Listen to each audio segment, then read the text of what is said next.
Hello दोस्तों, जय जय श्री राम। कैसे हैं आप? आशा करता हूं कि आप सभी स्वस्थ होंगे, मस्त होंगे और अपने अपने कामों में व्यस्त होंगे।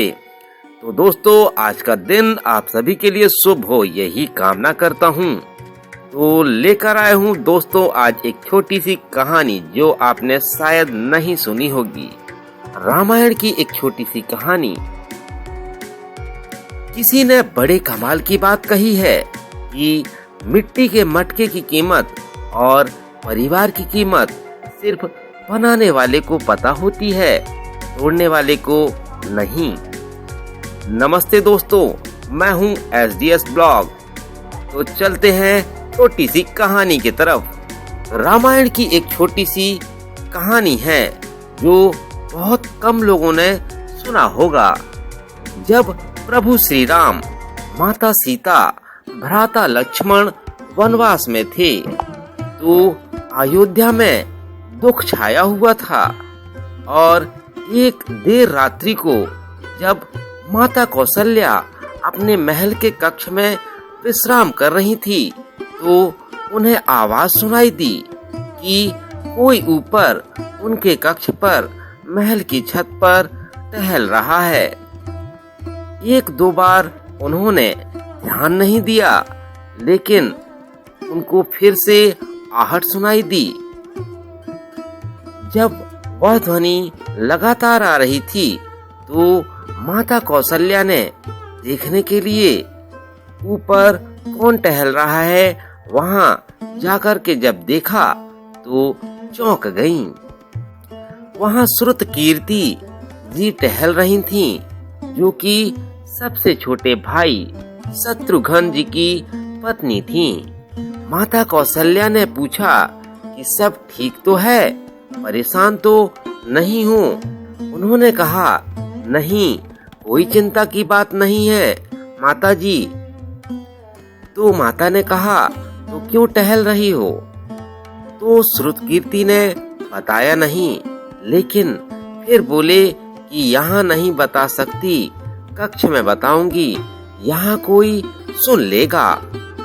जब कक्ष में आए तो श्रुतकीर्ति की आंखें नम हो गईं। माता कौशल्या ने पूछा कि शत्रुघ्न कहाँ हैं? तो श्रुतकीर्ति ने कहा, उन्हें तो देखे हुए 13 वर्ष बीत गए। माता कौशल्या कांप गईं। तुरंत सेवकों को बुलाया गया, पालकी तैयार करवाई गई और स्वयं बैठ गईं पालकी में, देखने के लिए कि नगर में घूमने के लिए, पता करने के लिए कि शत्रुघ्न कहाँ है। पूरे नगर की खोज कर लिया, लेकिन शत्रुघ्न कहीं मिले नहीं। अंत में वो जो प्रवेश द्वार था अयोध्या का, जिसके उस पार भरत जी रहते थे नंदीग्राम में, उस द्वार के इस तरफ अंदर की ओर एक चट्टान रखी थी, जहां एक युवक जो उस चट्टान का सिरहाना बना करके लेटा हुआ था। अंधेरा छाया हुआ था, दिख नहीं रहा था कौन है, लेकिन माता कौशल्या को लगा कि यही शत्रुघ्न है। जब वहां पहुंचे तो देखा वाकई में वहां शत्रुघ्न उस चट्टान के सिरहाने लेटे हुए थे। माता कौशल्या ने उन्हें जगाया तो अचानक से वो बोले प्रणाम करके, माता आप यहाँ क्यों चली आईं? किसी को भेज दिया होता, मैं स्वयं आ जाता। सब ठीक तो है ना महल में? माता कौशल्या ने कहा, सब ठीक है, लेकिन तुम यहाँ क्या कर रहे हो?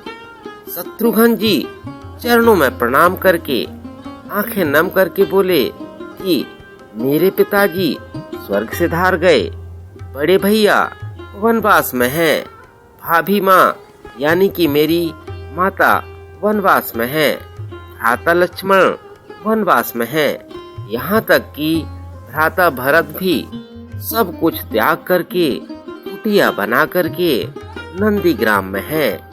क्या विधाता ने सारे सुख, सारा वैभव सारा धन, ये संपत्ति, साम्राज्य, समृद्धि सब मेरे लिए छोड़ गए। क्या यह महल सिर्फ मेरा है? यहाँ रहने का अधिकार सिर्फ मेरा है? इस महल में क्या है? महल सिर्फ मेरा है।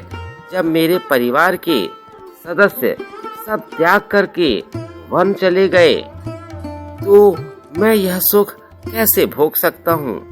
मुझे महल में क्षण भर भी नींद नहीं आती, वहाँ रुका नहीं जाता।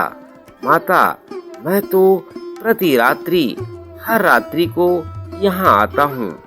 यही चट्टान में अपने प्रभु की भक्ति करते हुए मुझे थोड़ी सी नींद आ जाती है। मुझे महल में रुका नहीं जाता, मुझे तो महल सुहाता ही नहीं है। मैं बार बार विधाता को कहता हूँ कि मुझे वनवास क्यों नहीं मिल गया। माता कौशल्या बहुत सारा आशीर्वाद देने लगी और कहने लगी, चलो चलते हैं महल में। शत्रुघ्न ने कहा, माँ, मुझे मेरा त्याग करने दीजिए। छोटी सी कथा है रामायण की, जो ये बताती है कि रामायण जो है ये भोग की गाथा नहीं है, यह त्याग की गाथाएं हैं। एक दूसरे से सबकी प्रतियोगिता चल रही है। त्याग के मामले में परिवार को अगर संभालना है, सहेजना है, साथ रहना है तो कई बार त्याग करना पड़ता है। अपनी इच्छाओं को, अपनी लालसा को, तभी परिवार को आप आगे ले जा सकते हैं। तो दोस्तों, यह सब तो आप भी जानते हैं। परिवार को सहेज कर रखना, संभाल कर रखना आज के समय में बहुत ही दुर्लभ कार्य है। लेकिन जिनके यहाँ आज भी रामायण दोनों टाइम पढ़ी जाती है, संस्कार अलग होते हैं। त्याग की भावना हमेशा जो त्याग करता है वो ही सबसे बड़ा होता है। मेरा अपना ओपिनियन है। तो दोस्तों, कैसी लगी कहानी? यदि आपको ये कहानी पसंद आई हो तो कमेंट बॉक्स पर कमेंट करके जरूर बताइएगा। और दोस्तों, लाइक जरूर करिएगा, क्योंकि आपका एक लाइक हमारे मनोबल को बढ़ाता है। तो दोस्तों, चलता हूँ, मिलता हूँ फिर अगले वीडियो पर। तब तक सभी को राधे राधे, जय जय श्री राम। दोस्तों, मिलता हूँ फिर अगले वीडियो पर। जय जय श्री राम।